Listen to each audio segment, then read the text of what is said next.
उन स्टॉक्स को, सेक्टर्स को ढूंढेगा जहां पे कि गिरावट उस तरीके से नहीं हुई है जिस तरीके से हम अक्रॉस द बोर्ड देख चुके हैं, चाहे वो बैंकिंग हो, चाहे वो एनर्जी स्पेस हो, या फिर दूसरे कुछ काउंटर्स। यहाँ पे मेटल मुझे लगता है कि यहाँ पे अभी भी रूम है, और जैसे कि आपने बिल्कुल आइडेंटिफाई किया है हिंडाल्को को 100 दिन के एक्सपोनेंशियल मूविंग एवरेज के नीचे खिसकता हुआ, और 200 अभी काफी दूर है मेरे हिसाब से। 400 तक के लेवल्स, मतलब ग्रेजुअली अगर इसमें मूव एक्सटेंड करता है तो 420 एक माइनर सपोर्ट होगा, उसके बाद करीब 400 तक के लेवल्स भी पॉसिबल है। तो डेफिनेटली यहाँ पे आप शॉर्ट पोजीशन थ्रू पुट देख सकते हैं, 430 वाली पुट आप बाय करके, और 445 का आपका स्टॉप लॉस रहेगा, और नीचे पे 420 आपका पहला टारगेट, उसके बाद करीब 410। 410 का लक्ष्य साधते हुए हिंडाल्को पर विश्वा साहब।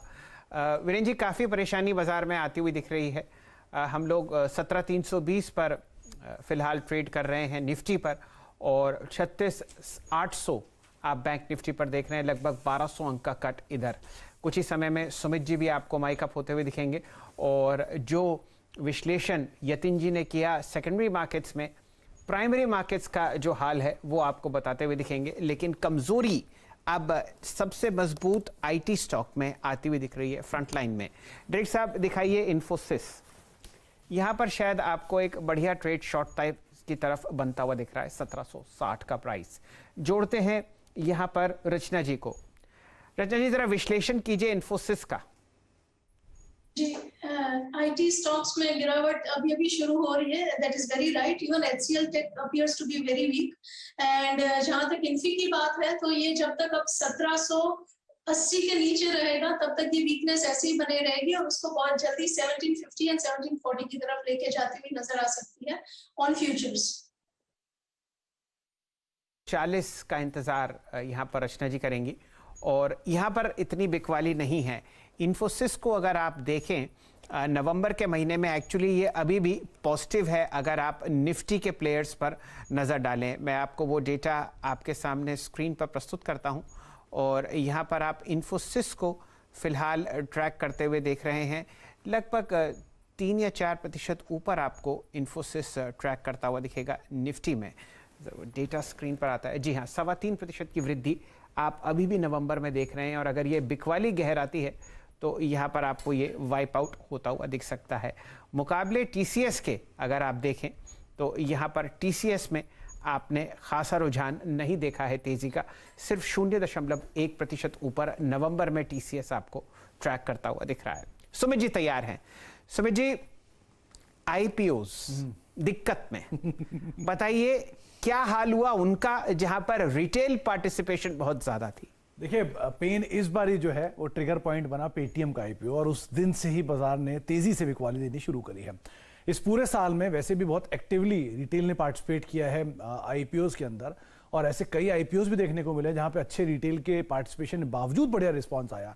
लेकिन मेजरली अगर आप पूरे साल के आंकड़ों पर नजर डालेंगे तो ज्यादातर आपको आईपीओ वही दिखाई पड़ेंगे जिनमें रिटेल का पार्टिसिपेशन बढ़ चढ़ कर था, और वहां पर बहुत ज्यादा बिकवाली आते हुए दिखाई पड़ी। एक एक करके स्क्रीन पर आंकड़े आएंगे।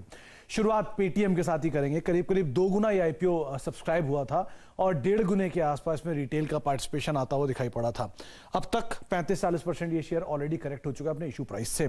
सफायर फूड दूसरा ऐसा नाम जहां पर रिटेल का पार्टिसिपेशन टोटल सब्सक्रिप्शन से भी ज्यादा था। करीब करीब 9 गुना रिटेल का हिस्सा भरा था ओवरऑल आईपीओ के सामने। ये भी 6-7% टूट चुका है, 3% कुछ देर पहले तक था। करीब 6-7% भी क्वाली आ चुकी है। भारी सब्सक्रिप्शन आया था फिनो पेमेंट बैंक में, 6% के आसपास, 6 गुना के आसपास सब्सक्राइब हुआ था। 2 गुने टोटल आईपीओ के सामने, 32% ये भी वाइप आउट हो चुका है अपने इशू प्राइस से। कृष्णा डायग्नोस्टिक करीब करीब 42 गुना का एक भारी रिटेल सब्सक्रिप्शन यहां पे आता हुआ दिखाई पड़ा था, 35%, ये भी अपने आईपीओ से इशू प्राइस से साफ हो चुका है। विंडलास बायो 25 गुना सब्सक्राइब हुआ था, 21 गुना कुल आईपीओ के सामने। 38 से 40% की मार्केट यहां पर भी वाइप आउट हो चुकी है इशू प्राइस से। ग्लेनमार्क लाइफ, ये आईपीओ जब से आया है उसके बाद से कोई खास परफॉर्मेंस आती हुई नहीं दिखाई पड़ी। 15 गुना सब्सक्राइब हुआ था रिटेल हिस्से में, 15% यहां पर भी वैल्यू इरोड होते हुए दिखाई पड़ी। इसके अलावा कुछ और नामों में सूर्योदय स्मॉल फाइनेंस बैंक 50% अपनी वैल्यू इरोड कर चुका है। 3 गुना हिस्सा रिटेल का भरा था। टोटल आईपीओ से ज्यादा रिटेल का पार्टिसिपेशन यहां आता हुआ दिखाई पड़ा। कल्याण ज्वेलर्स 20% मार्केट, ये भी अपनी इशू प्राइस से वाइप आउट कर चुका है, 3 गुना ये भी सब्सक्राइब हुआ था। और आखिरी में आईआरएफसी, इकलौता सा आईपीओ जब तक हमने इशू प्राइस के दाम तक भी नहीं पहुंचा, 3-3.5 गुना इस करीब सब्सक्राइब हुआ था रिटेल हिस्से में, 10% नीचे, वो भी तब जबकि लोअर लेवल से एक बहुत स्ट्रांग रिकवरी दिखा चुका है। तो मेजरली इस बारी जो रिटेल पब्लिक है, रिटेल पार्टिसिपेशन है, उनको काफी दिक्कत देखने को मिल रही है और इसीलिए मेजरली उन्हीं स्टॉक्स में भारी बिकवाली है जहां रिटेल का काफी एक्टिव पार्टिसिपेशन देखने को मिला था।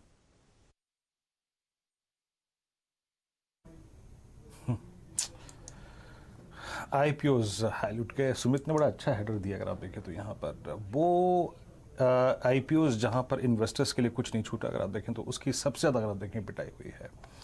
तो यहाँ पर आईपीओज जिनका बुरा हाल, उसका अगर आप देखें लेखा जोखा प्रस्तुत किया सुमित ने।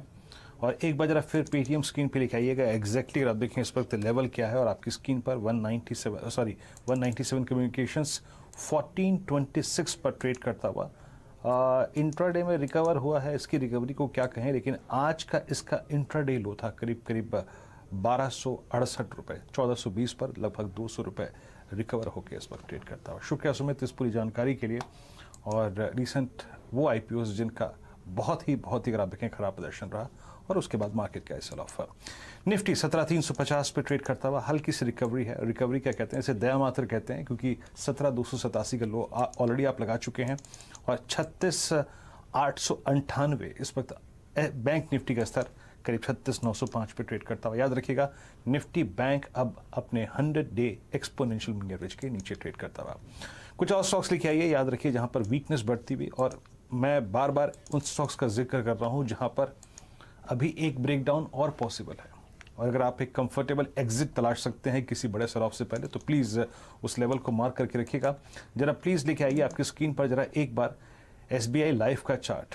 मैं इसलिए जिक्र कर रहा हूं क्योंकि एसबीआई लाइफ का इसके करियर का सबसे एग्रेसिव मूव शुरू हुआ था, याद रखिएगा 29 अप्रैल इसी साल को, जब ये अपनी एक बहुत कंफर्टेबल ट्रेजेक्ट्री जिसमें ये परसिस्ट करता था, सस्टेन करता था, ट्रेड करता था, वहां से निकल के आया 22 अप्रैल को। उसके बाद ये गया करीब समझ लीजिएगा कि 1268 का हाई लगा के आया।